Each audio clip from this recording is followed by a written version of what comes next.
Assalamualaikum warahmatullahi wabarakatuh. Perkenalkan saya Ratna, saya adalah mahasiswa Universitas Insan Cita Indonesia dari Fakultas Digital Neuropsikologi. Nah, pada kesempatan kali ini saya ingin membagikan podcast yang berkaitan dengan mental health atau masalah kesehatan mental. Nah, masalah kesehatan mental saat ini menjadi salah satu isu yang cukup serius. Kalau dulu masalah kesehatan mental ini tidak begitu diperhatikan ya, yang penting kita sehat secara fisik itu sudah cukup, tetapi tidak dengan saat ini. Terlebih lagi ketika kita berada di era digital, era teknologi, era milenial seperti saat ini, banyak sekali orang-orang yang mengalami masalah kesehatan mental karena dipicu oleh beberapa hal. Mulai dari tekanan hidup yang semakin kompleks, bahkan semakin kompetitif, dan juga semakin meningkat ya. Mulai dari tekanan akademik, kemudian di pekerjaan, apalagi dalam bidang ekonomi, kemudian ekspektasi sosial yang begitu tinggi. Wah, ini semakin banyak membuat orang mengalami stres, kecemasan, dan kesehatan mental lainnya. Nah, selain tekanan hidup yang semakin kompleks dan kompetitif, ternyata masalah kesehatan mental saat ini tuh juga dipengaruhi oleh dampak media sosial atau medsos. Nah, semua orang pasti mengiyakan hal ini ya. Karena seperti yang kita ketahui bahwa saat ini dunia informasi itu sudah tidak bisa dibendung lagi. Bahkan kita dengan bebas mengakses segala macam informasi. Tetapi dari hal itu selain kita menerima hal positif, tentu ada hal yang tidak baik atau hal negatifnya. Salah satunya diantaranya yaitu kita mempunyai standar semu kebahagiaan. Nah, kalau dulu biasanya kita hanya mengukur standar kebahagiaan kita itu dari orang tua kita, dari keluarga terdekat kita, atau dari tetangga sebelah kanan kiri kita. Tetapi saat ini yang kita lihat bahwa standar kebahagiaan itu adalah melampaui orang-orang yang ada di sekitar kita atau circle kehidupan kita. Misalkan seorang public figure kah, influencer kah, atau orang lain kah. Nah, kita ingin meniru gaya hidup mereka. Kemudian, dengan standar yang semu tadi, tentu banyak orang merasa, kok hidup saya begini-begini aja sih? Banyak yang merasa gagal, kemudian banyak yang merasa tidak cukup baik, sehingga timbullah atau muncullah komparasi atau perbandingan hidup yang terus-menerus. Ini menyebabkan orang mengalami lagi-lagi stres, kecemasan, kemudian merasa rendah diri, merasa tidak cukup baik menjalani kehidupan ini. Nah, siapa saja sebetulnya yang sering atau rentan mengalami masalah gangguan mental ini? Apakah para remaja saja atau orang dewasa saja? Nah, ternyata tidak. Kesehatan mental ini atau gangguan kesehatan mental ini bisa dialami oleh siapa saja. Mulai dari seluruh rentang usia ya, mulai dari anak-anak, kemudian dari remaja, kemudian dari orang dewasa, lansia, dari perempuan, laki-laki, tidak memperhatikan gender ya, hampir semuanya pernah mengalami masalah kesehatan mental seperti ini atau mengalami gangguan kesehatan mental. Nah, mungkin kita bertanya, apa iya sih Ratna anak-anak bisa mengalami masalah atau gangguan kesehatan mental? Kan anak-anak belum ngerti, belum bisa mikir apa-apa. Nah, jangan salah, ternyata dalam dunia anak-anak mereka ini juga pernah mengalami kesehatan mental. Karena tekanan akademis atau tekanan belajar mungkin di sekolah, atau juga mungkin karena bullying dari teman-teman sebayanya atau teman-teman sekolahnya, atau juga mungkin karena saat ini banyak paparan media sosial juga ya, cara berpikir mereka itu kadang tidak sesuai dengan usia fisik mereka. Nah, ini bisa menyebabkan stres bagi anak-anak. Begitu juga para remaja. Kemudian begitu juga para orang dewasa. Nah, para orang dewasa ini tentu saja masalah yang dihadapi cukup besar ya. Banyak sekali beban hidup yang harus ditanggungnya, mulai dari masalah internal keluarga, tekanan ekonomi, kemudian masalah dengan lingkungan sosialnya, di dunia pekerjaannya, dan bermacam-macam masalah yang dihadapi oleh orang dewasa. Begitu juga para lansia atau orang lanjut usia. Nah, semakin menuju ke usia lanjut, mereka ini semakin rentan untuk mengalami masalah gangguan kesehatan mental. Terlebih lagi mereka merasa mengalami isolasi sosial atau isolasi dalam kehidupannya. Kemudian kondisi fisik yang lemah atau rentan ini juga semakin membuat mereka lebih rentan mengalami masalah gangguan mental seperti masalah kecemasan, masalah depresi, masalah kekhawatiran yang cukup tinggi. Nah, ternyata kalau dilihat dari rentang usia, tentu banyak orang atau semua rentang usia ini mengalami masalah kesehatan mental. Nah, kalau kita lihat dari sisi gender, kira-kira laki-laki dan perempuan yang sering mengalami masalah kesehatan mental ini lebih banyak siapa sih? Nah, ternyata betul tebakannya para pemirsa semuanya. Ternyata yang lebih rentan mengalami masalah gangguan kesehatan mental ini adalah perempuan. Iya, kenapa sih perempuan itu rentan banget? Atau bahkan orang bilang, kenapa sih perempuan tuh kok labil, mudah sekali stres, mudah cengeng, mudah baper gitu ya? Atau ini mungkin karena perempuan itu punya perasaan yang halus. Nah, ataukah mungkin karena hal-hal lain? Nah, ternyata memang menurut data ya, dari 23,4% perempuan yang ada di Indonesia ini mengalami gangguan mental ringan hingga berat. Nah, dibandingkan dengan laki-laki yang hanya mengalami gangguan mental ini hanya sebesar 16,9%.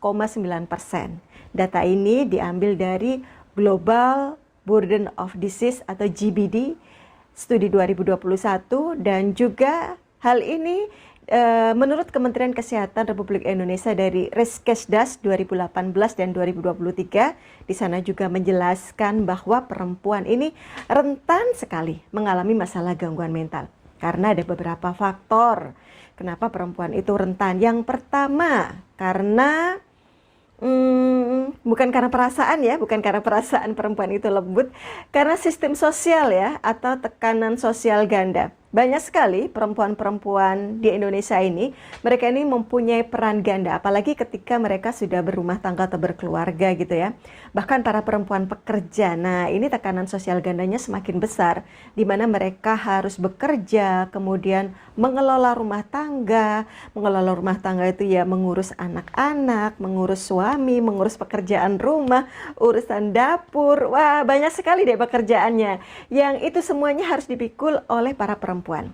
Kemudian selain karena sistem sosial, kenapa perempuan di Indonesia ini rentan sekali mengalami masalah gangguan kesehatan mental? Ini juga karena stigma dan hambatan akses layanan kesehatan. Banyak sekali ya perempuan-perempuan yang ada di sekitar kita atau yang ada di Indonesia ini sering banget menginternalisasi stres dan baby blues atau yang disebut dengan perubahan mood atau gangguan suasana hati. Ini sering terjadi pada ibu yang sedang hamil atau sedang mengandung ya, dan juga pada ibu yang sudah melahirkan. Nah, pada ibu yang sedang mengandung atau hamil ini istilah lainnya adalah prenatal blues atau antenatal mood disturbance. Nah, apa sih yang menyebabkan seorang ibu hamil ini mengalami perubahan mood atau gangguan mood ya?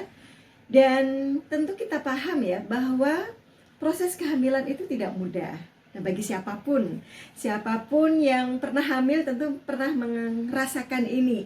Baik itu kehamilan pertama, lebih-lebih atau juga kehamilan anak kedua, tiga, dan seterusnya, proses kehamilan itu tidak pernah mudah. Mulai dari trimester 1, trimester kedua, trimester ketiga, bahkan nanti pada saat persalinan itu pun juga harus dilalui dengan sebuah perjuangan. Maka dari itu, ada banyak sekali masalah-masalah gangguan mental atau kesehatan mental yang dialami oleh ibu yang sedang mengandung atau ibu hamil ini. Yang pertama karena disebabkan oleh perubahan hormon ya. Seperti yang kita ketahui bahwa ketika seorang wanita produktif hamil ini akan mengalami banyak sekali perubahan. Baik perubahan fisik, dari fisiknya yang semula lurus kemudian tiba-tiba membengkak, membesar di bagian perutnya karena harus membawa janin begitu ya.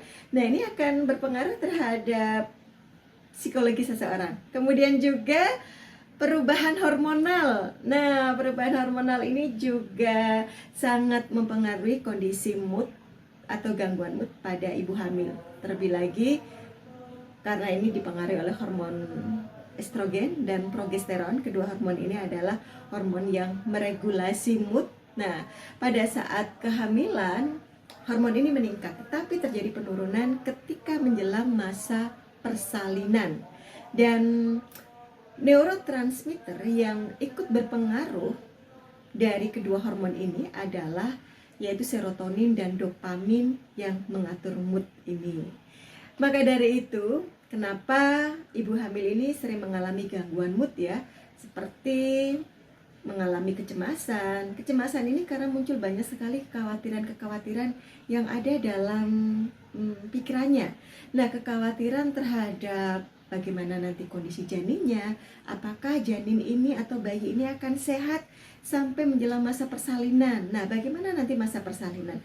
Apakah anak yang dilahirkan nanti akan lahir dalam keadaan sehat, normal, tanpa cacat, baik sehat secara fisik maupun sehat secara mental. Kemudian kekhawatiran lainnya yang sering muncul ketika seseorang perempuan mengalami kehamilan ini adalah masalah perubahan identitas diri. Nah, terutama bagi yang baru pertama kali hamil ya, tentu dari seorang single atau yang selama ini hidup sendiri atau paling tidak bersama suaminya, tiba-tiba dia harus mempunyai anak dan dipanggil seorang ibu. Nah, ini tentu perubahan identitas ini akan begitu besar pengaruhnya secara psikologis.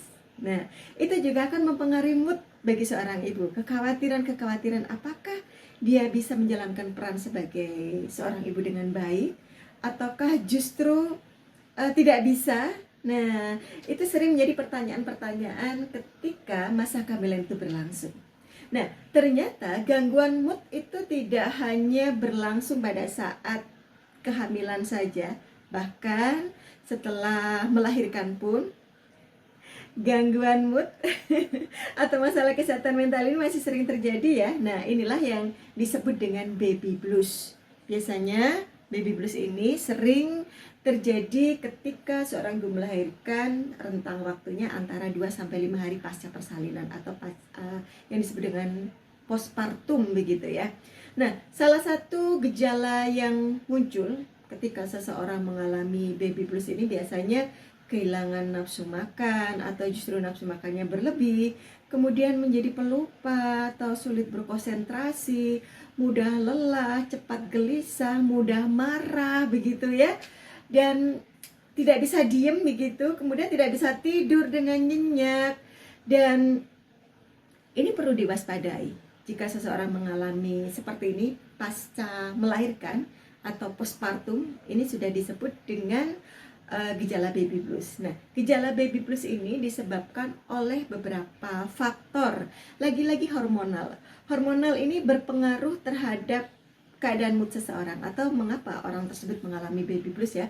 Terlebih seperti karena terjadi penurunan hormon estrogen dan progesteron yang meregulasi mood tadi. Nah, kemudian hormon lainnya, tidak hanya dua hormon ini yang berpengaruh terhadap mood seorang ibu pasca melahirkan, ada hormon lainnya yaitu hormon oksitoksin atau hormon kasih sayang atau hormon cinta. Nah, pada perempuan yang habis melahirkan, maka tangki cintanya ini akan penuh.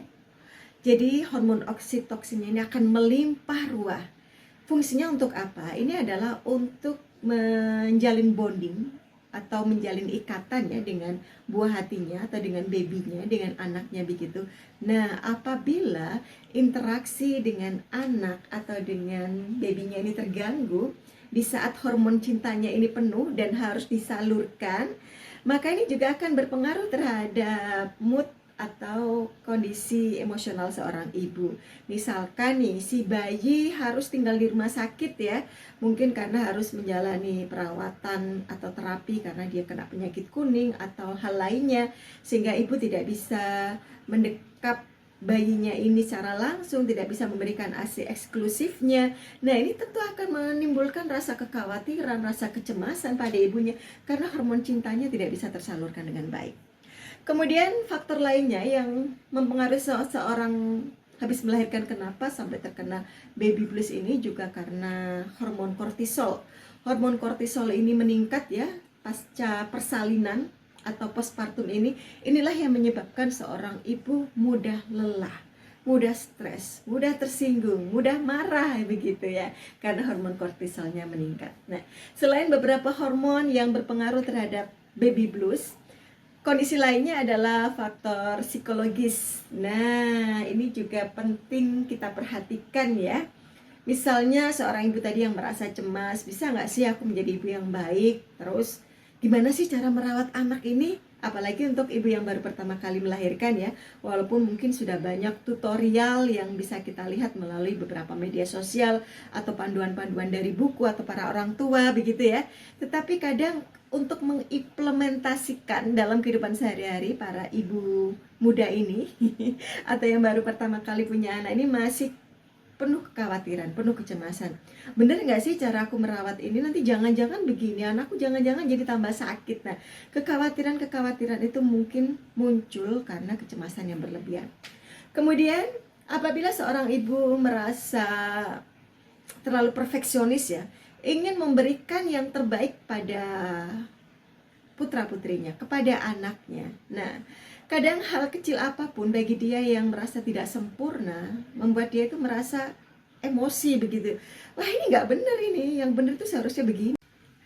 Beberapa kasus yang terjadi seperti yang kita ketahui dari media sosial ataupun media elektronik ya, dari akibat seorang ibu mengalami baby blues ini sampai menghilangkan nyawa seseorang. Nah, kasus terbaru adalah di bulan Januari kemarin ini terjadi di Provinsi Lampung, di Kecamatan Mataram Baru, Desa Waiareng. Seorang ibu ini sampai tega membunuh anaknya yang berusia 6 bulan. Dan bahkan ibu ini juga berusaha untuk mengakhiri hidupnya sendiri dengan menyayat lengannya dan minum racun serangga. Nah, ini dipicu oleh karena ibu ini tuh merasakan beban yang cukup berat ya, pasca persalinan. Dia harus membesarkan 4 orang anak sendirian, di mana suaminya ini harus bekerja di luar kota. Nah, beban yang tidak bisa tertanggung inilah yang memicu seorang ibu sampai mengalami depression pasca melahirkan atau depression postpartum. Dan kasus-kasus lain tentunya masih banyak sekali yang bisa kita lihat di media sosial. Misalnya kasus depresi pasca melahirkan yang membuat seorang ibu ingin melakukan percobaan bunuh diri. Bahkan ada juga kasus depresi pasca melahirkan ini yang menyebabkan seorang ibu itu tega untuk membakar suaminya ya, karena dia habis melahirkan anak kembar begitu. Kemudian suami ini tidak memberikan dukungan sosial atau tidak memberikan dukungan finansial ya. Suami ini menghabiskan uang gajinya untuk berjudi. Nah, si ibu ini geram gitu ya. Sudah punya anak 3, anak pertama sudah 2 tahun, kemudian ibunya baru melahirkan kembar. Nah, si suami ini menghabiskan waktu dan uangnya untuk hal-hal yang tidak semestinya. Nah, ini semakin menambah tekanan bagi seorang ibu pasca melahirkan ini. Dan depresi pasca melahirkan, baby blues, ataupun juga antenatal mood disturbance atau prenatal blues ini ya, ini semua perlu diperhatikan. Nah, bagi kita orang-orang di sekitarnya harus memberikan kepedulian ya, terutama bagi pasangannya atau suaminya, bagi orang tua, bagi keluarga, bagi orang-orang terdekatnya. Jika di antara para ibu yang sedang hamil atau pasca melahirkan ini mengalami gejala-gejala seperti kelelahan, kemudian dia sudah mulai mengurung diri, tidak nafsu makan, merasa sedih dan segala macam, maka kita harus segera aware dengan kondisi ini biar tidak terjadi hal-hal yang membahayakan bagi ibu tersebut, bagi anaknya ataupun bagi orang-orang di sekitarnya. Nah, ternyata gangguan kesehatan mental yang dialami seorang perempuan yang sedang hamil, melahirkan, atau pasca persalinan ini cukup besar. Ini harus menjadi perhatian kita bersama, karena masalah yang ditimbulkan bisa, atau dampak jangka panjangnya bisa serius ya. Dan masalah kesehatan mental ini menjadi cukup penting karena jika seorang ibu mempunyai kondisi mental yang bagus pada saat hamil, pada saat persalinan, pada saat setelah melahirkan, maka dia akan bisa menjalankan hidupnya secara lebih optimal dan juga bisa membesarkan anaknya dengan baik tentunya. Karena kehidupan 1000 hari pertama ini adalah kehidupan yang sangat penting. Jika seorang anak di 1000 hari pertamanya bisa mendapatkan kehidupan yang baik, insya Allah akan tumbuh menjadi generasi yang baik. Demikian podcast yang bisa saya sampaikan tentang masalah kesehatan mental yang perlu kita berikan perhatian pada kondisi ibu hamil dan melahirkan. Terima kasih untuk perhatiannya dan wassalamualaikum warahmatullahi wabarakatuh. Sampai ketemu di podcast berikutnya.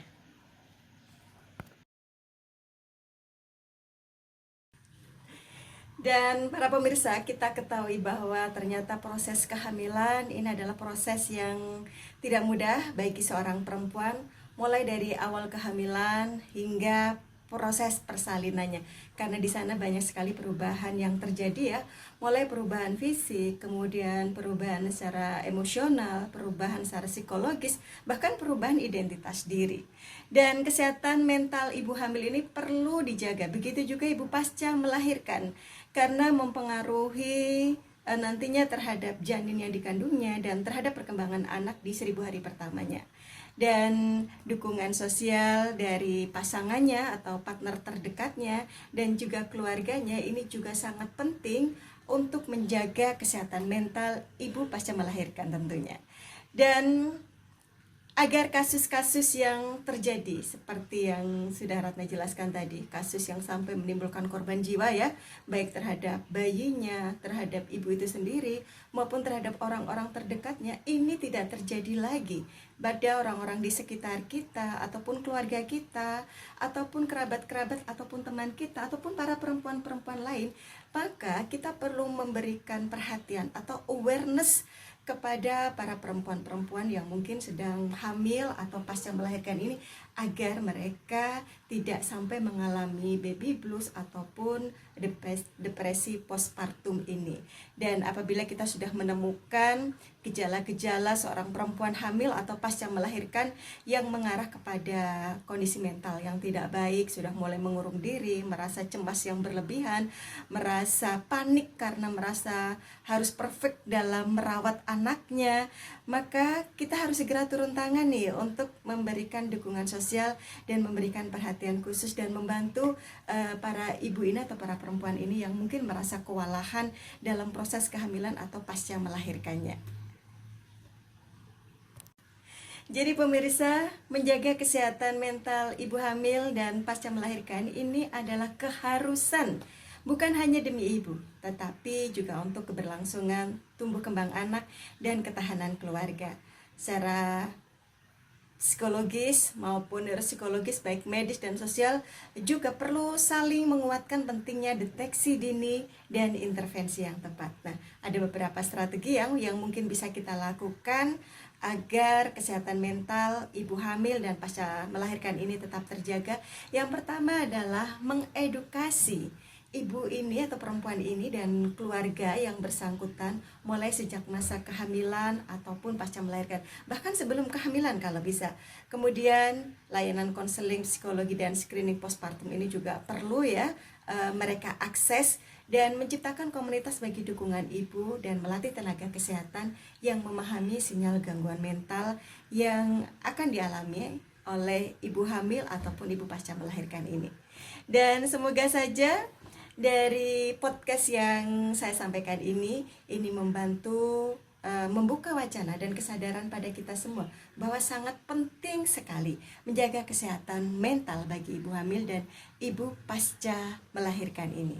Dan semoga saja konten ini bisa memberikan manfaat pada para perempuan yang ada di luar sana, dan Saksikan lagi podcast-podcast menarik berikutnya bertema tentang masalah kesehatan mental atau masalah psikologi lainnya. Terima kasih untuk waktu yang sudah diluangkan dan sampai ketemu esok hari lagi. Wassalamualaikum warahmatullahi wabarakatuh.